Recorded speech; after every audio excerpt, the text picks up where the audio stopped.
বিসমিল্লাহির রহমানির রহিম।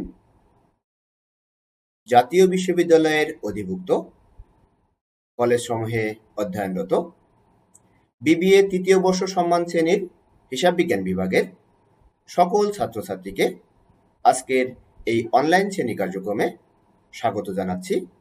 আমি গোলদার মোহাম্মদ মহিতুল ইসলাম, সহকারী অধ্যাপক, হিসাব বিজ্ঞান বিভাগ, সরকারি তোলারাম কলেজ, নারায়ণগঞ্জ। সুপ্রিয় শিক্ষার্থীবৃন্দ, আশা করছি তোমরা প্রত্যেকে সুস্থ আছো, পরিবারের সাথে নিরাপদে অবস্থান করছো, স্বাস্থ্যবিধি মেনে জীবনযাপন করছো। বৈশ্বিক মহামারী করোনার কারণে একটি দীর্ঘ সময় ধরে তোমাদের নিয়মিত শ্রেণী কার্যক্রম বন্ধ আছে। তোমাদের নিয়মিত অধ্যয়ন যেন চলমান থাকে সেই দিকটি বিবেচনা করে আজকের এই অনলাইন শ্রেণী কার্যক্রমের আয়োজন। এই বিশাল আয়োজনের জন্য এবং এই আয়োজনে সরাসরি আমাকে যুক্ত করার জন্য আমি জাতীয় বিশ্ববিদ্যালয় কর্তৃপক্ষকে আন্তরিক ধন্যবাদ ও কৃতজ্ঞতা জ্ঞাপন করছি। প্রিয় শিক্ষার্থীবৃন্দ, আশা করছি তোমরা বিগত দিনে পরিচালিত কস্ট অ্যাকাউন্টিং কোর্সের উপর আমাদের লেকচারগুলো দেখেছো এবং আমার বিশ্বাস এই লেকচারগুলো তোমাদের নিয়মিত অধ্যয়নে সহায়ক ভূমিকা পালন করছে। তারই ধারাবাহিকতায় আজ এই কোর্সের সর্বশেষ লেকচার। আমাদের আজকের কোর্স কোড 23-25-05। আমরা আজ আলোচনা করব কস্ট অ্যাকাউন্টিং কোর্সের সর্বশেষ অধ্যায় অর্থাৎ 10ম অধ্যায় নিয়ে, service costing or operating costing নিয়ে। প্রথমেই আমরা একটি চিত্রের মাধ্যমে service costing or operating costing সম্পর্কে একটি ধারণা লাভ করব। এখানে মূলত 4টি চিত্র দেওয়া হয়েছে। প্রথমেই রয়েছে একটি হসপিটালে বিভিন্ন রকম সেবার চিত্র। এরপরে রয়েছে একটি ট্রান্সপোর্টেশন কোম্পানির চিত্র। তারপরে রয়েছে একটি পাওয়ার কোম্পানি অর্থাৎ ইলেকট্রিসিটি কোম্পানির চিত্র এবং সর্বশেষ রয়েছে ঢাকা ওয়াসার একটি গাড়ির চিত্র অর্থাৎ পানি সরবরাহকারী প্রতিষ্ঠানের চিত্র। এই 4টি প্রতিষ্ঠানই সেবা সরবরাহকারী প্রতিষ্ঠান, যারা সমাজে বিভিন্ন রকম সেবামূলক কার্যক্রম পরিচালনা করে। তাদের যে হিসাব, এই ধরনের হিসাবকে আমরা বলছি service costing or operating costing, অর্থাৎ যে সকল প্রতিষ্ঠান সমাজে সেবা সরবরাহ করে তাদের যে হিসাব, সেই হিসাবকে আমরা বলছি service costing or operating costing. তাহলে এখন আমরা দেখে নেই এই অধ্যায়ে সিলেবাসে কোন কোন বিষয়গুলো অন্তর্ভুক্ত আছে। Accounting systems of transport company, educational institute, hospital, এই 3টি বিষয় মূলত এই অধ্যায়ের সিলেবাসে অন্তর্ভুক্ত রয়েছে। এখন আমরা দেখে নিব আজকে আমাদের কোন কোন বিষয়গুলো আলোচ্য সূচিতে রয়েছে। যে সকল বিষয়গুলো আজকের আলোচনার পরে তোমাদের কাছে পরিষ্কার ধারণা তৈরি হবে সেই বিষয়গুলো আমরা দেখে নেই। পরিচালন ব্যয় বা সেবা ব্যয় হিসাব, পরিচালন ব্যয় হিসাবের বৈশিষ্ট্য, সেবা প্রদানকারী প্রতিষ্ঠানের শ্রেণীবিভাগ এবং পরিবহনের স্থির ব্যয় ও চলতি ব্যয়ের পার্থক্য।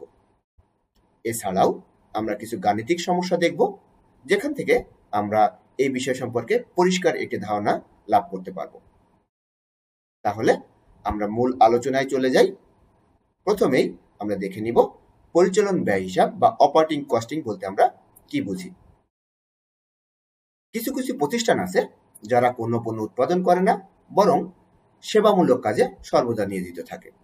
অর্থাৎ যে সমস্ত প্রতিষ্ঠান দ্রব্য উৎপাদনের পরিবর্তে সেবা প্রদান করে, সে সমস্ত প্রতিষ্ঠানে ব্যয় নির্ণয়ের জন্য যে পদ্ধতি ব্যবহার করা হয় তাকে পরিচালন ব্যয় বলে।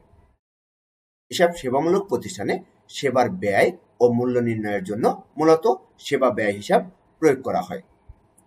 সেবা ব্যয় বা পরিচালন ব্যয় হিসাবকে কার্যভিত্তিক হিসাব বা ফাংশনাল কস্টিংও বলা হয়।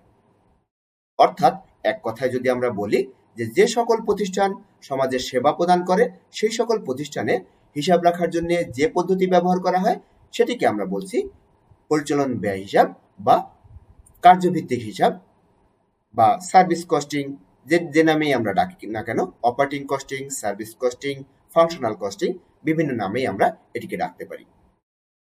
এবার আমরা দেখব কিছু বৈশিষ্ট্য, যেটি পরিচালন ব্যয় হিসাবের বৈশিষ্ট্য। তাহলে আমাদের এই বিষয়ে ধারণাটি আরো পরিষ্কার হবে। প্রথমেই রয়েছে, এসব প্রতিষ্ঠানে স্থায়ী ও পরিবর্তনশীল ব্যয়ের ভিন্নতার উপর অধিক গুরুত্ব আরোপ করা হয়।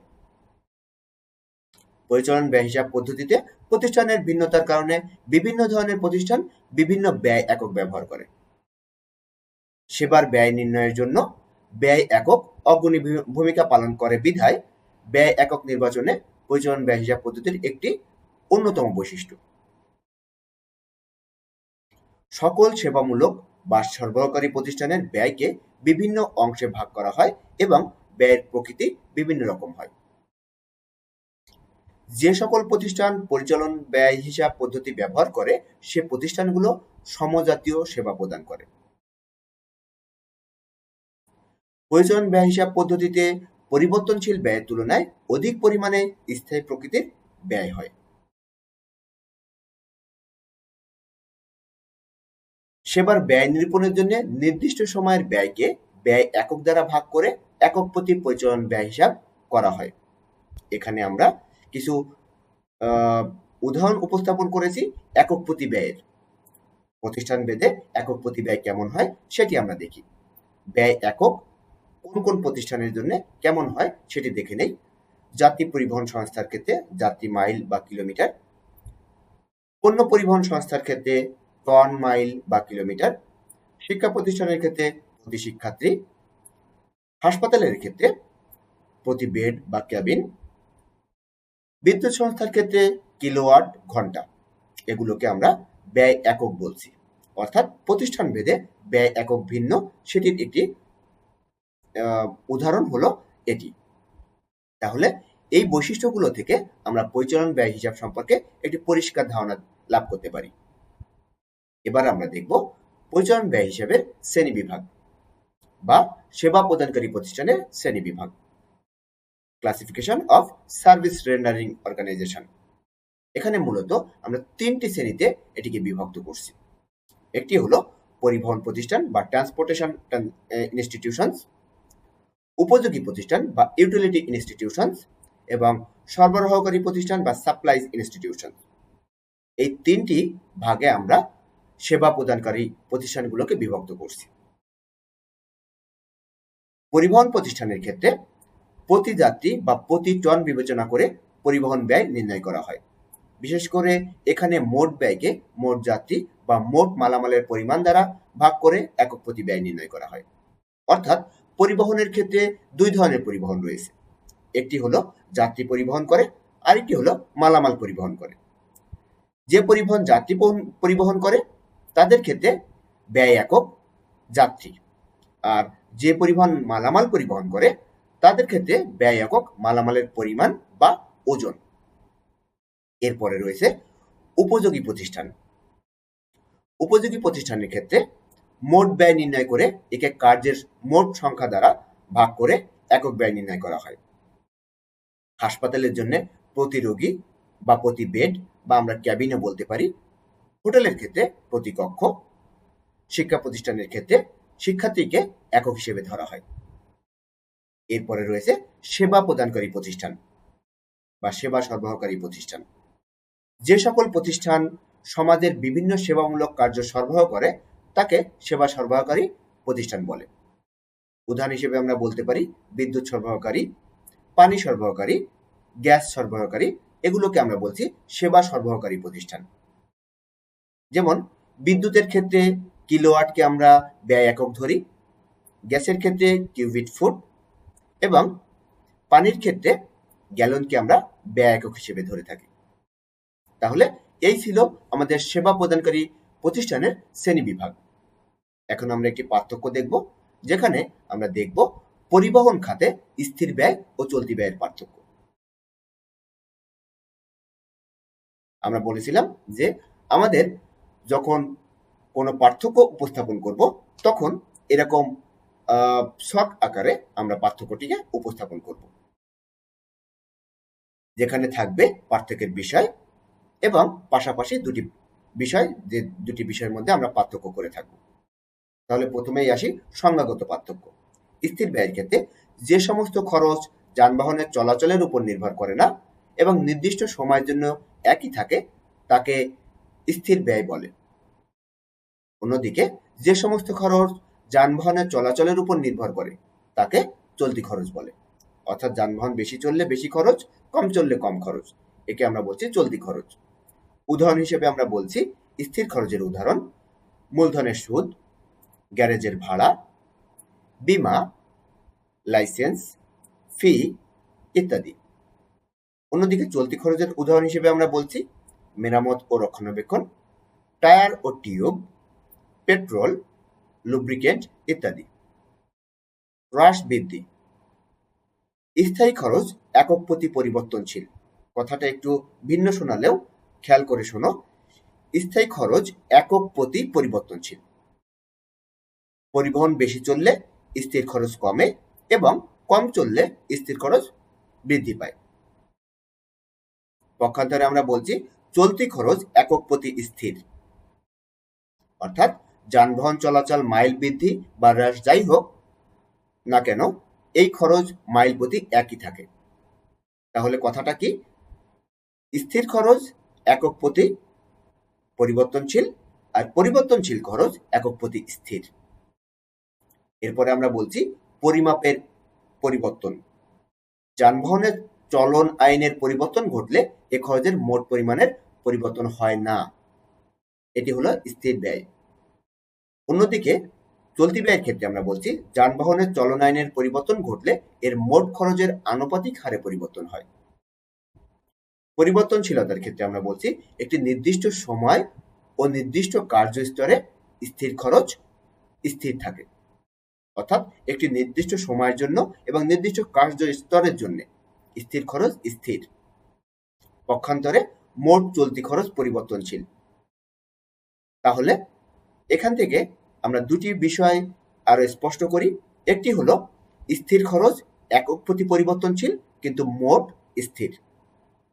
অন্যদিকে চলতি খরচ একক প্রতি স্থির কিন্তু মোট পরিবর্তনশীল। এই বিষয়টি কিন্তু খেয়াল রাখতে হবে। তাহলে আমরা পরিবহন খাতে স্থির ব্যয় এবং পরিবর্তনশীল ব্যয়ের যে পার্থক্য সেটি দেখে ফেললাম।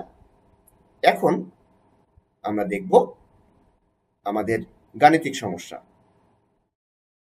আমরা বিভিন্ন গাণিতিক সমস্যা দেখব, যেখানে শুরুতেই আমরা একটি ট্রান্সপোর্ট কোম্পানির একটি গাণিতিক সমস্যা দেখব। বলে রাখি ট্রান্সপোর্ট কোম্পানি এই অধ্যায়ের জন্য একটি খুবই ইম্পর্টেন্ট বিষয়।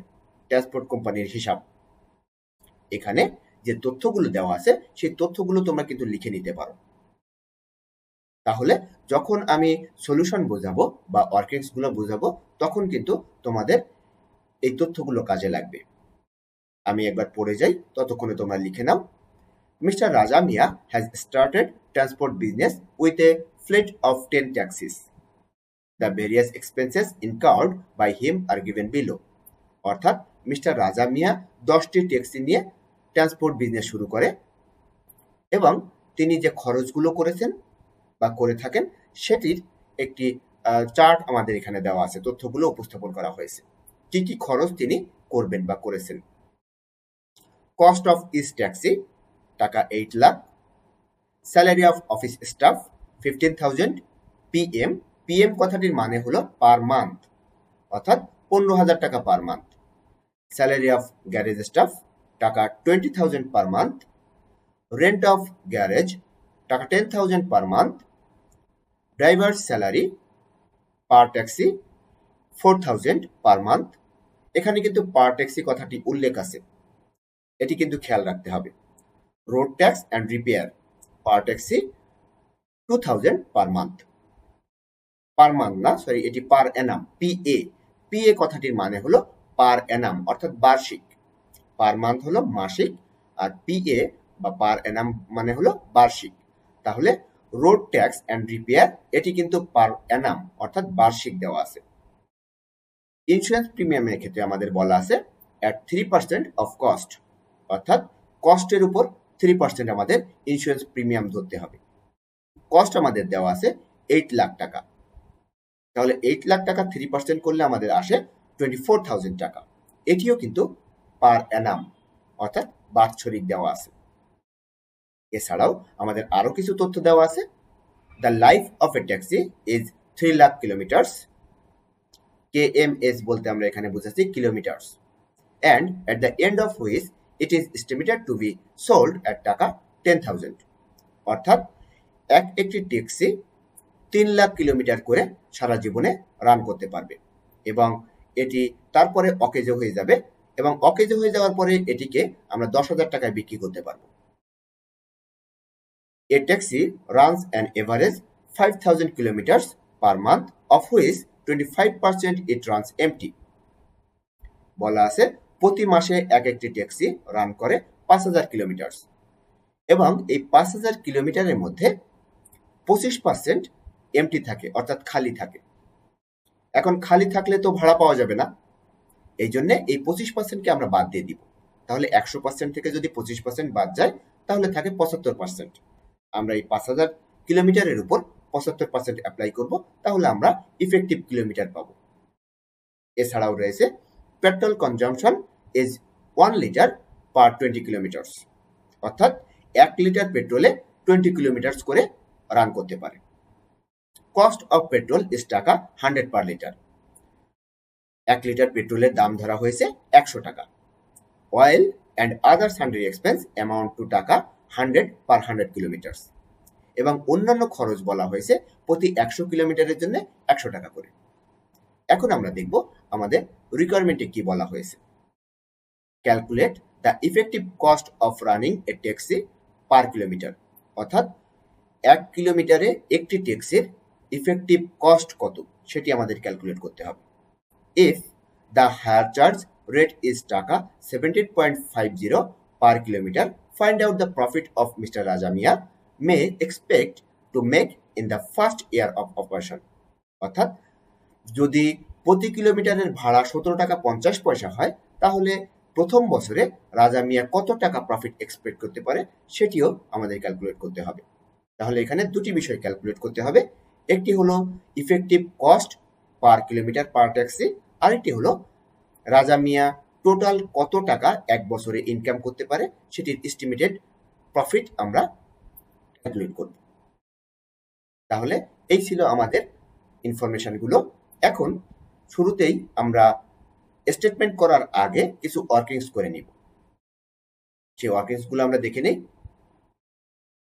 এখানে আমরা 4টি ওয়ার্কিংস করব ধাপে ধাপে। প্রথমে আমরা করব ইফেক্টিভ রান কিলোমিটার পার ট্যাক্সি পার মান্থ, অর্থাৎ যত কিলোমিটার চললে সবসময় ট্যাক্সির মধ্যে যাত্রী থাকে, যাত্রী না থাকলে তো ভাড়া পাওয়া যাবে না, অর্থাৎ যাত্রী থাকা অবস্থায় কত কিলোমিটার দৌড়ায় সেটি আমরা এখানে ক্যালকুলেট করব। 25% সময় এমটি থাকে, তাহলে বাকি 75% সময় যাত্রী থাকে। তাহলে 5,000 টাকার উপর যদি আমরা 75% করি, অর্থাৎ 100 মাইনাস 25% মানে 75% গুণ করি 5,000 কিলোমিটারের উপর, তাহলে আমাদের ইফেক্টিভ রানিং কিলোমিটার দাঁড়ায় 3,750, 3,750 কিলোমিটার। তাহলে এরপরে আমরা ক্যালকুলেট করব cost of petrol per taxi per kilometre. এটি আমরা ক্যালকুলেট করব এভাবে, উপরে আমরা দিব total kilometre run into cost per litre, নিচে আমরা লিখব kilometre run per litre into effective kilometre run, অর্থাৎ আমাদের যত কিলোমিটার দৌড়াবে তার জন্য প্রতি কিলোমিটারের কস্ট আমরা উপরে গুণ করব, আর নিচে আমাদের থাকবে 1 লিটার পেট্রোলে কত কিলোমিটার রান করতে পারে এবং সাথে সাথে গুণ করব ইফেক্টিভ কিলোমিটার রান দিয়ে। এটি হলো cost of petrol per taxi per kilometre calculate করার সূত্র। তাহলে এখান থেকে আমরা পেলাম টাকা 6.667। এরপরে আমরা ক্যালকুলেট করব আদার কস্ট, সান্ডারি কস্ট যেটাকে আমরা বলছি, এবং একই নিয়মে আমরা এটি কিন্তু ক্যালকুলেট করব। এখানেও আমরা উপরে কত কিলোমিটার রান করেছে, অর্থাৎ 5,000 কিলোমিটার রান করে, উপরে কস্টটি গুণ করব আমরা, অর্থাৎ 100 টাকা, আর নিচে থাকবে কত কিলোমিটারের জন্য 100 টাকা, অর্থাৎ 100 কিলোমিটারের জন্য 100 টাকা, তাহলে নিচে 100 দিয়ে গুণ করব। অর্থাৎ ভাগ করব নিচে এবং সাথে সাথে দিব ইফেক্টিভ কিলোমিটার 3750। তাহলে আমরা এখান থেকে পাবো cost of oil and other sundry expenses per taxi per kilometre, এবং সেটির পরিমাণ দাঁড়ালো 1.333 টাকা। এরপর আমরা সর্বশেষ ক্যালকুলেশন করব, ওয়ার্কিংস করব calculation of depreciation per taxi per kilometre. একই নিয়মে আমরা কস্ট অফ ট্যাক্সি, সেখান থেকে রেসিডুয়াল ভ্যালুটা বাদ দিয়ে দিব, তার সাথে আমরা গুণ করব কিলোমিটার রান পার মান্থ, আর নিচে আমরা দিব সারা জীবনে একটি ট্যাক্সি কত কিলোমিটার রান করতে পারে এবং সাথে সাথে ইফেক্টিভ কিলোমিটার রান। তাহলে আমাদের ডেপ্রিসিয়েশন আসবে পার ট্যাক্সি পার কিলোমিটার 3.511 টাকা। তাহলে আমরা এই ক্যালকুলেশনগুলো আগেই করে রাখলাম, যেন আমরা যখন স্টেটমেন্ট তৈরি করব তখন এটি সরাসরি প্রয়োগ করতে পারি। তাহলে এখন আমরা একটি স্টেটমেন্ট তৈরি করা দেখি, যেখান থেকে আমরা প্রফিট বের করব এবং সাথে সাথে কস্ট বের করব। এই স্টেটমেন্টটিকে আমরা বলছি statement of cost and profit per effective kilometre, অর্থাৎ এক ইফেক্টিভ কিলোমিটারের কস্ট কত এবং প্রফিট কত সেটি আমরা এখান থেকে ক্যালকুলেট করব। তাহলে ইফেক্টিভ কিলোমিটার কত? ইফেক্টিভ কিলোমিটার আমরা ওয়ার্কিং অনেই প্রথমে বের করেছিলাম 3750 কিলোমিটার। এখন আমরা এভাবে এই চিত্রটি উপস্থাপন করব, যেখানে দুটি টাকার ঘর থাকবে, একটি ইনার কলাম আর একটি আউটার কলাম। ইনার কলামে টোটাল টাকা থাকবে, আউটার কলামে পার ইফেক্টিভ কিলোমিটারের জন্য টাকার পরিমাণ থাকবে। আর সর্ববামে আমরা লিখব ডেসক্রিপশন, যেখানে আমাদের বর্ণনা থাকবে, অর্থাৎ কোন খাতের জন্য কত টাকা সেটি এখানে আমাদের উল্লেখ থাকবে। তাহলে প্রথমেই আমরা উল্লেখ করব ফিক্সড এক্সপেন্সেস পার মান্থ পার ট্যাক্সি। এখানে খেয়াল রাখতে হবে পার মান্থ পার ট্যাক্সি, অর্থাৎ এক মাসের জন্য একটি ট্যাক্সির খরচ কত সেটি। আমাদের ফিক্সড কস্টগুলোর মধ্যে দেওয়া ছিল salary of office staff. Salary of office staff দেওয়া ছিল 15,000 টাকা। এই 15,000 টাকা কিন্তু 10টি ট্যাক্সির জন্যই। তাহলে এটিকে যদি আমরা পার ট্যাক্সিতে কনভার্ট করি তাহলে 10 দিয়ে ভাগ দিব। তাহলে আমাদের per taxi per month salary of office staff দাঁড়াবে 1,500 টাকা। একই নিয়মে স্যালারি অফ গ্যারেজ স্টাফ আমরা 10 দিয়ে ভাগ দিব, তাহলে দাঁড়াবে 2,000 টাকা। রেন্ট অফ গ্যারেজ 10,000 টাকাকে 10 দিয়ে ভাগ দিব, তাহলে আমাদের দাঁড়াবে 1,000 টাকা। কিন্তু ড্রাইভার স্যালারির ক্ষেত্রে আমাদের বলা ছিল পার ট্যাক্সি। তা পার ট্যাক্সি আগে থেকেই যেহেতু বলা আছে, তাহলে সেটি আমরা আর 10 দিয়ে ভাগ দিব না, সরাসরি 4,000 টাকা লিখে দিব। রোড ট্যাক্স অ্যান্ড রিপেয়ার বলা ছিল পার অ্যানাম 2,000 টাকা, অর্থাৎ এক বছরে 2,000 টাকা রোড ট্যাক্স অ্যান্ড রিপেয়ার বহন করতে হয়। তাহলে এক বছরের জন্য যদি 2,000 টাকা হয়, বাকি সব কিছু কিন্তু আমরা পার মান্থ ক্যালকুলেট করছি। তাহলে এগুলো আমরা যেগুলো পার ইয়ার আছে, অর্থাৎ পার অ্যানাম আছে, সেগুলোকেও আমরা পার মান্থে কনভার্ট করে নিব। তাহলে 2,000 টাকাকে আমরা যদি 12 দিয়ে ভাগ করি তাহলে পার মান্থে কনভার্ট হয়ে যাবে, সেটির পরিমাণ দাঁড়াবে 167। Insurance premium at 3% of 8 lakh. আমাদের বলা ছিল কস্টের উপরে 3% হবে, এই জন্য আমরা 8 লাখ টাকার উপরে 3% ধরেছি। তাহলে 8 লাখ টাকার উপরে 3% হলে আমাদের আসে 24,000, কিন্তু এই 24,000 কিন্তু এক বছরের জন্য। তাহলে এক বছরের জন্য যদি 24,000 টাকা হয়, তাহলে এক মাসের জন্য হবে 12 দিয়ে ভাগ, অর্থাৎ 2,000 টাকা। এখন আমরা কিন্তু সবগুলো ফিক্সড কস্ট পেয়ে গেলাম। এই সবগুলো ফিক্সড কস্টকে যদি আমরা এখন যোগ করি তাহলে আমাদের যোগফল দাঁড়ায় 10,667 টাকা। এই 10,667 টাকাকে আমরা যদি আমাদের ইফেক্টিভ কিলোমিটার রান, অর্থাৎ 3,750 কিলোমিটার দিয়ে ভাগ করি, তাহলে পার ইফেক্টিভ কিলোমিটারের ফিক্সড কস্ট বের হবে 2.844 টাকা। তাহলে আমরা কিন্তু fixed cost per effective kilometre 2.844 এটি পেয়ে গেলাম। এরপর আমরা ভেরিয়েবল কস্ট ক্যালকুলেট করব, যেখানে আমরা পার ইফেক্টিভ কিলোমিটারের ভেরিয়েবল কস্ট ক্যালকুলেট করব। প্রথমেই আসি ডেপ্রিসিয়েশন, যেটি আমরা ক্যালকুলেট করে রেখেছি 3.511। পেট্রোলের ক্ষেত্রে আমরা বলছি আমাদের আগের ক্যালকুলেশন থেকে 6.667, এবং অয়েল অ্যান্ড আদার সান্ডারি এক্সপেন্সের ক্ষেত্রে আমাদের ক্যালকুলেশনে ছিল 1.333। আমি তোমাদের লিখে রাখতে বলেছিলাম, এখন মিলিয়ে নিতে পারো। তাহলে কস্ট পার ইফেক্টিভ কিলোমিটার সবগুলোর যোগফল করলে আমাদের যেটি দাঁড়ায় সেটি হলো 14.355 টাকা পার ইফেক্টিভ কিলোমিটার। অর্থাৎ এটি ছিল আমাদের ফার্স্ট রিকোয়ারমেন্ট, যে এক ইফেক্টিভ কিলোমিটারের ক্ষেত্রে কত টাকা খরচ হচ্ছে, সেটি হলো 14.355। আমাদের হায়ার চার্জ দেওয়া ছিল অঙ্কে 17.50। তাহলে আমরা 17.50 এখানে লিখলাম, এবং এই 17.50 আমাদের হায়ার চার্জ অর্থাৎ পার কিলোমিটারের ইনকাম, আর আমাদের পার কিলোমিটারের খরচ হলো 14.355। তাহলে আমাদের ইনকাম থেকে যদি আমাদের এক্সপেন্সটা বাদ দিয়ে দেই, তাহলে যেটি থাকবে সেটি হলো আমাদের প্রফিট।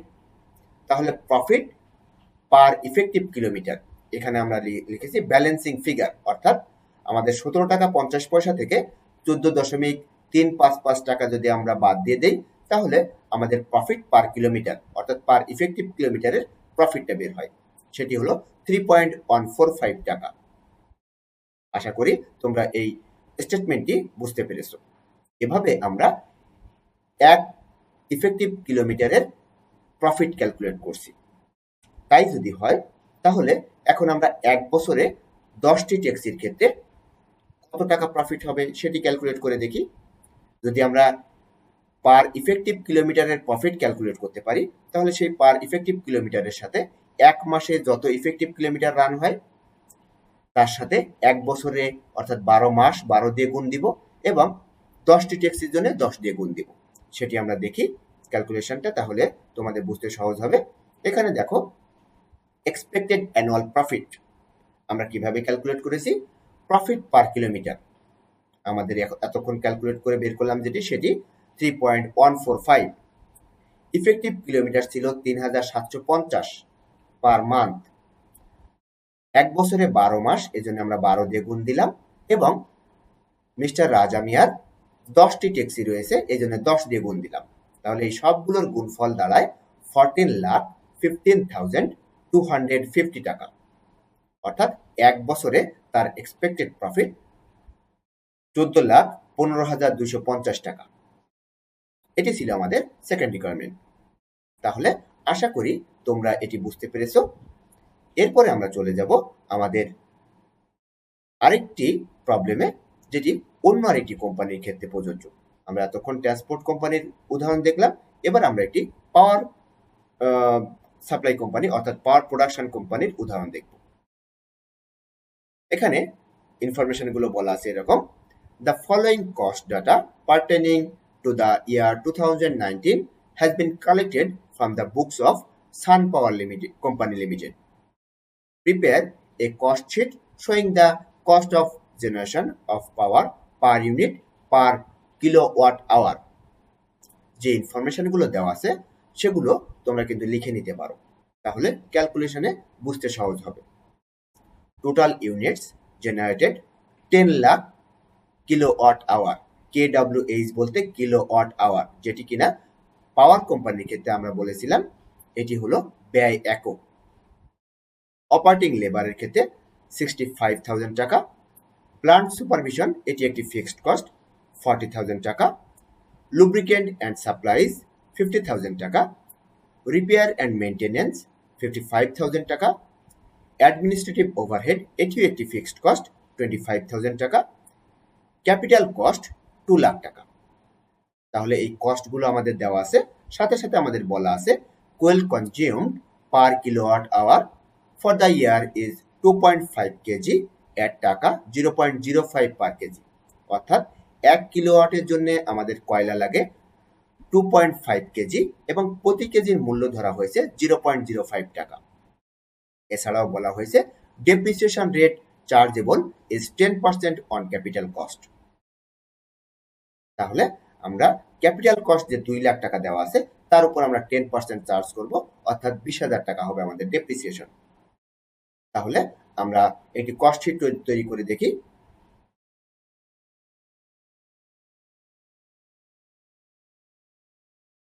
এখানে দেখো পাওয়ার কোম্পানির কস্ট শিট আমরা উপস্থাপন করেছি।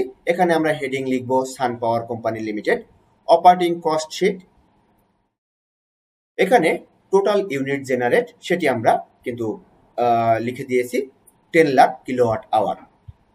ডিটেলস আমরা ডিটেল ইনফরমেশনগুলো এখানে দিয়েছি এবং টাকার পরিমাণ আগের মতোই দুইটি ঘরের মাধ্যমে আমরা টাকার পরিমাণ লিখব।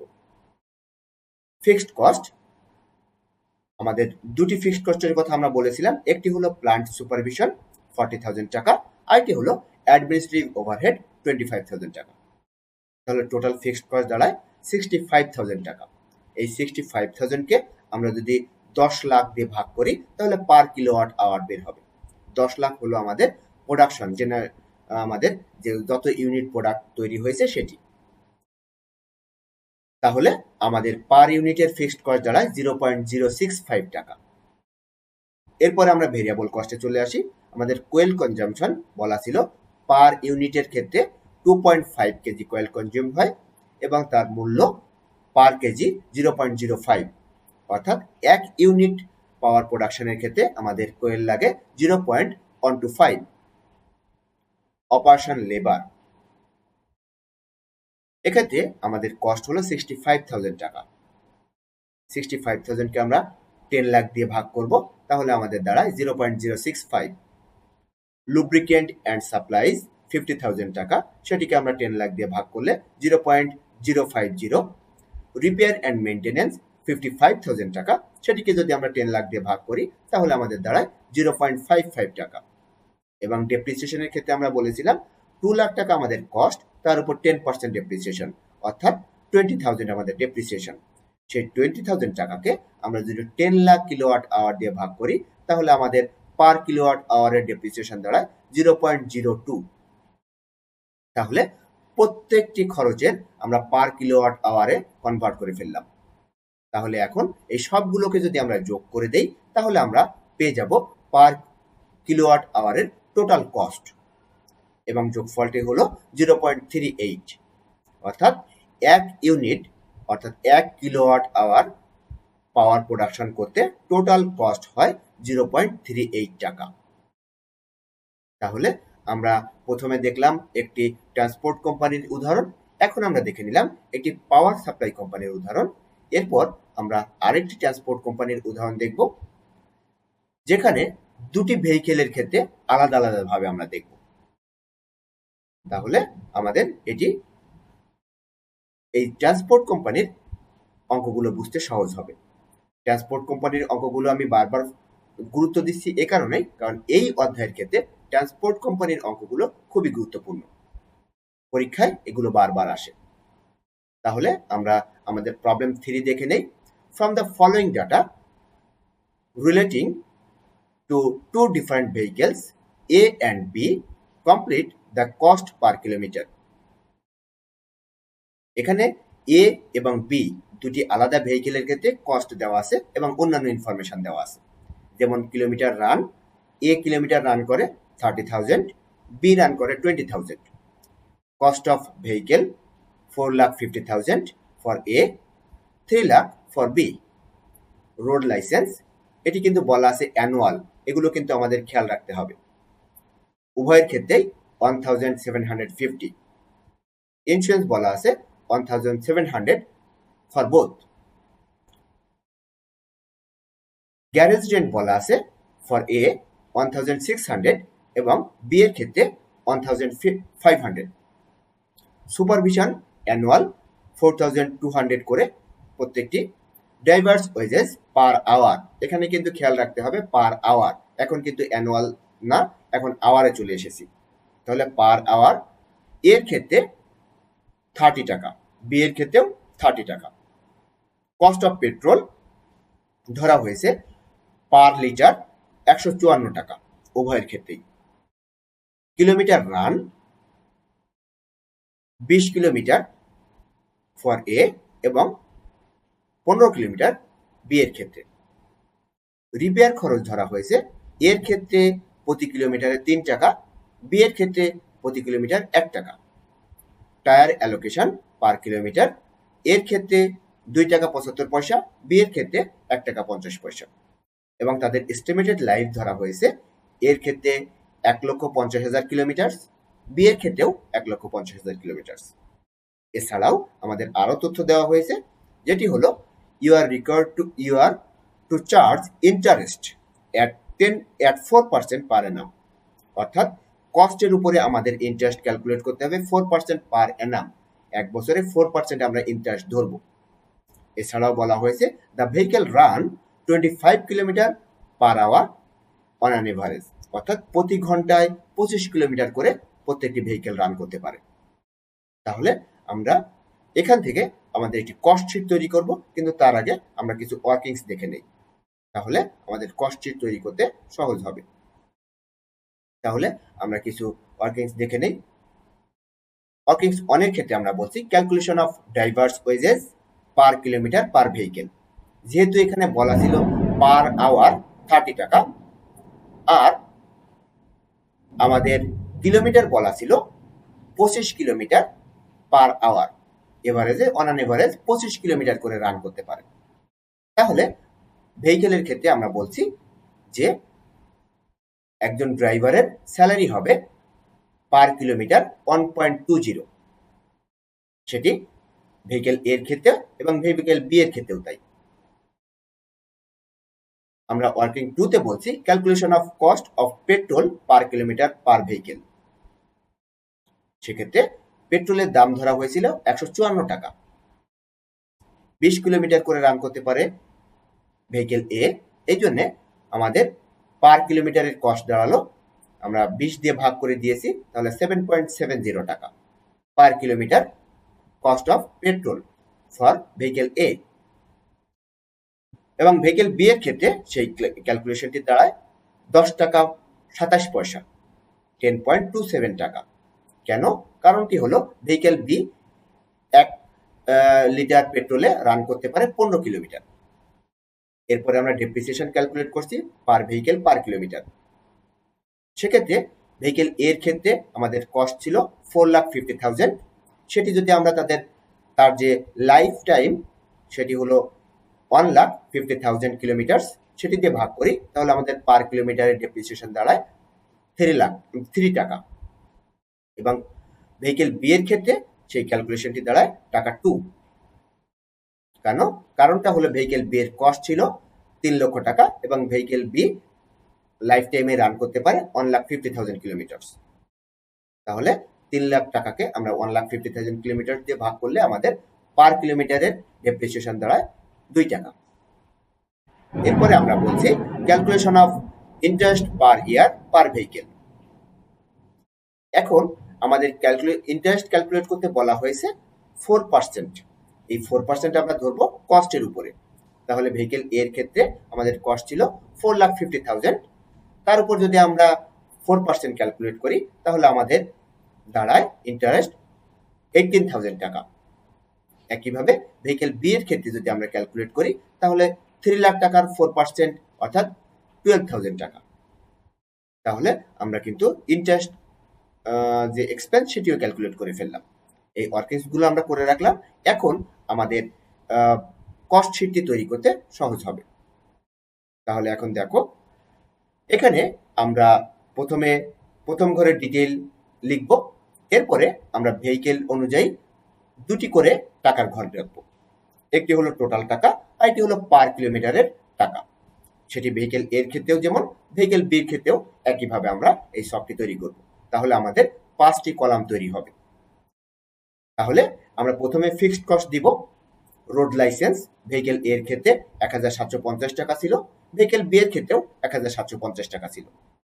ইন্স্যুরেন্স বলা ছিল 1,700 টাকা, বি এর ক্ষেত্রেও 1,700 টাকা। আমাদের গ্যারেজ ভাড়া ছিল 1,600 টাকা, বি এর ক্ষেত্রে 1,500 টাকা।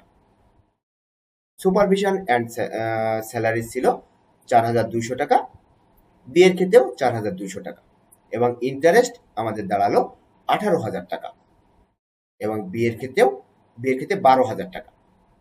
এখন আমরা যদি আমাদের এই 30,000 কিলোমিটার রান করতে পারে 1 বছরে, তাহলে 1 বছরে যদি একটি ভেহিকেল 30,000 কিলোমিটার রান করে তাহলে পার কিলোমিটারের ফিক্সড কস্ট আমরা ক্যালকুলেট করে ফেলি, অর্থাৎ 27,250 টাকাকে যদি আমরা 30,000 দিয়ে ভাগ করি তাহলে আমাদের ভেহিকেল এর ক্ষেত্রে পার কিলোমিটারের কস্ট বের হয়ে যাবে 0.91 টাকা। একইভাবে আমাদের ভেহিকেল বি এর ক্ষেত্রে টোটাল ফিক্সড কস্ট দাঁড়ায় 21,150 টাকা এবং ভেহিকেল বি 1 বছরে রান করে 20,000 কিলোমিটার। তাহলে 20,000 কিলোমিটার দিয়ে আমরা যদি 21,150 টাকাকে ভাগ করি তাহলে আমাদের পার কিলোমিটারের ফিক্সড কস্ট দাঁড়ায় ভেহিকেল বি এর ক্ষেত্রে 1.06। এছাড়াও আমাদের যে ওয়ার্কিংস এর মধ্যে থেকে আমরা যে ক্যালকুলেশনগুলো আগেই করে রেখেছি, যেমন পেট্রোলের ক্ষেত্রে ভেহিকেল এর ক্ষেত্রে ছিল 7.70 পার কিলোমিটার, ভেহিকেল বি এর ক্ষেত্রে ছিল 10.27 পার কিলোমিটার। ড্রাইভার্স ওয়েজের ক্ষেত্রে বলা ছিল ভেহিকেল এর ক্ষেত্রে 1.20, ভেহিকেল বি এর ক্ষেত্রে 1.20। ডেপ্রিসিয়েশন আমরা ক্যালকুলেট করেছিলাম ভেহিকেল এর ক্ষেত্রে 3, ভেহিকেল বি এর ক্ষেত্রে 2 টাকা। টায়ার কস্ট আমাদের দেওয়া ছিল কোশ্চেনের মধ্যেই 2.75 ফর এ এবং 1.50 for B. Repair and maintenance আমাদের বলা ছিল 3 টাকা, 3 টাকা করে ফর এ এবং 1 টাকা বি এর জন্য। তাহলে এখন আমরা পার কিলোমিটারে সকল খরচগুলো কিন্তু পেয়ে গেলাম। এখন যদি আমরা সবগুলোকে যোগ করে দেই তাহলে ভেহিকেল এর ক্ষেত্রে 18.56 আর ভেহিকেল বি এর ক্ষেত্রে 7.0603। এটি হলো আমাদের কস্ট পার কিলোমিটার। ভেহিকেল এর ক্ষেত্রে 18 টাকা 56 পয়সা এবং ভেহিকেল বি এর ক্ষেত্রে 17 টাকা 3 পয়সা। তাহলে আমরা আলাদা আলাদাভাবে দুইটি ভেহিকেলের ক্ষেত্রেও দেখে ফেললাম। তাহলে আশা করি তোমাদের এই অধ্যায়ের গাণিতিক সমস্যা সম্পর্কে একটি সার্বিক ধারণা তৈরি হয়েছে যে কি ধরনের অঙ্ক এবং কি ধরনের অঙ্ক পরীক্ষায় আসে এবং সেগুলো কিভাবে আমরা সমাধান করতে পারি। এবং বিশেষ করে আমি আবারও বলছি যে ট্রান্সপোর্টেশন কোম্পানির অঙ্কগুলো এখানে খুবই ইম্পর্টেন্ট। তাহলে এই ছিল আমাদের আজকের আলোচনা। আমরা এখন একটি ট্যালি দেখব। যেহেতু আজকে সর্বশেষ লেকচার, এজন্য আমি তোমাদের সামনে একটি ট্যালি উপস্থাপন করেছি যেখানে কোন অধ্যায় থেকে গাণিতিক সমস্যা কেমন আসে, বিশেষ করে এটি ন্যাশনাল ইউনিভার্সিটির বিভিন্ন ইয়ারের কোশ্চেনের একটি ট্যালি, যেখানে দেখা গেছে যে প্রথম অধ্যায় থেকে কোনো গাণিতিক সমস্যা আসে না, কারণ প্রথম অধ্যায় থিওরিটিক্যাল অধ্যায়। এরপরে দ্বিতীয় অধ্যায় থেকে প্রায় দেখা যায় যে বি পার্টে এবং সি পার্টে গাণিতিক সমস্যা। চ্যাপ্টার 3 থেকেও মোটামুটি প্রতি বছরই কিন্তু থাকে। ম্যাটেরিয়াল চ্যাপ্টার থেকে প্রতি বছরই থাকে এবং বি পার্টেও থাকে, সি পার্টেও থাকে, সেটি আমরা এখান থেকে দেখতে পাচ্ছি। লেবার থেকেও মোটামুটি প্রতি বছরই থাকে। ওভারহেড থেকে মাঝে মাঝে থাকে, মাঝে মাঝে থাকে না। Allocation of support department cost, এখান থেকে সি পার্টে রেগুলার কোশ্চেন থাকে। জব কস্টিং এর ক্ষেত্রে মাঝে মাঝে থাকে, মাঝে মাঝে থাকে না। প্রসেস কস্টিং এর ক্ষেত্রে আমরা দেখছি সি পার্টে রেগুলার কোশ্চেন থাকে এবং অপারেটিং কস্টিং সেখানে মাঝে মাঝে কোশ্চেন দেখা যায়। তাহলে এগুলো হলো গাণিতিক সমস্যার একটি ট্যালি। এই ট্যালিটি উপস্থাপন করেছি এজন্যে কারণ তোমাদের পরীক্ষার প্রিপারেশন নিতে সহজ হবে। কোন চ্যাপ্টারকে অধিক গুরুত্ব দিবে, কোন চ্যাপ্টারকে কম গুরুত্ব দিবে, সেটি বোঝার জন্য এই ট্যালিটি আমি উপস্থাপন করেছি। তাহলে এই ছিল আমাদের আজকের আলোচনা। তোমাদের সর্বসময়ের জন্য আমি সব সময় যেটি বলি যে রেফারেন্স বুক হিসেবে তোমরা চার্লস টি হর্নগেন, সেকেন্ড এম ডটার এবং জর্জ ফস্টারের লেখা এই কস্ট অ্যাকাউন্টিং বইটি দেখতে পারো। এছাড়াও তোমরা দেখতে পারো এসপি জেন এবং কেএল নারায়ণের এই কস্ট অ্যাকাউন্টিং বইটি, এটিও রেফারেন্স বই হিসেবে দেখতে পারো। এর বাইরে বাংলাদেশি রাইটারের বই দেখতে চাইলে তোমরা Azizia book depot, commerce publication এবং সমন্বয় প্রকাশনের বইগুলো দেখতে পারো। তাহলে এই ছিল আমাদের আজকের আলোচনা। আশা করি ধারাবাহিক এই আলোচনা তোমাদের ভালো লেগেছে এবং তোমাদের নিয়মিত অধ্যয়নে এগুলো সহায়ক ভূমিকা পালন করবে। তোমাদের জন্য সব সময় আমি যে কথাটি বলি সেটি হলো ঘরে থাকো, নিরাপদে থাকো, বাংলাদেশকে ভালো রাখো। তোমাদের যদি কোনো কোশ্চেন থাকে আমি প্রথম স্লাইডে আমার ইমেল অ্যাড্রেস উল্লেখ করেছি, তোমরা ইমেলের মাধ্যমে আমার সাথে যোগাযোগ করতে পারো। তাহলে আমাদের আজকের আলোচনা এ পর্যন্তই। তোমাদের সবার জন্য অনেক অনেক শুভকামনা। তোমরা জীবনে অনেক উন্নতি করো। তোমরা আমার জন্য দোয়া করবে, আমিও তোমাদের জন্য দোয়া করি। তোমাদের সার্বিক মঙ্গল হোক। আল্লাহ হাফেজ।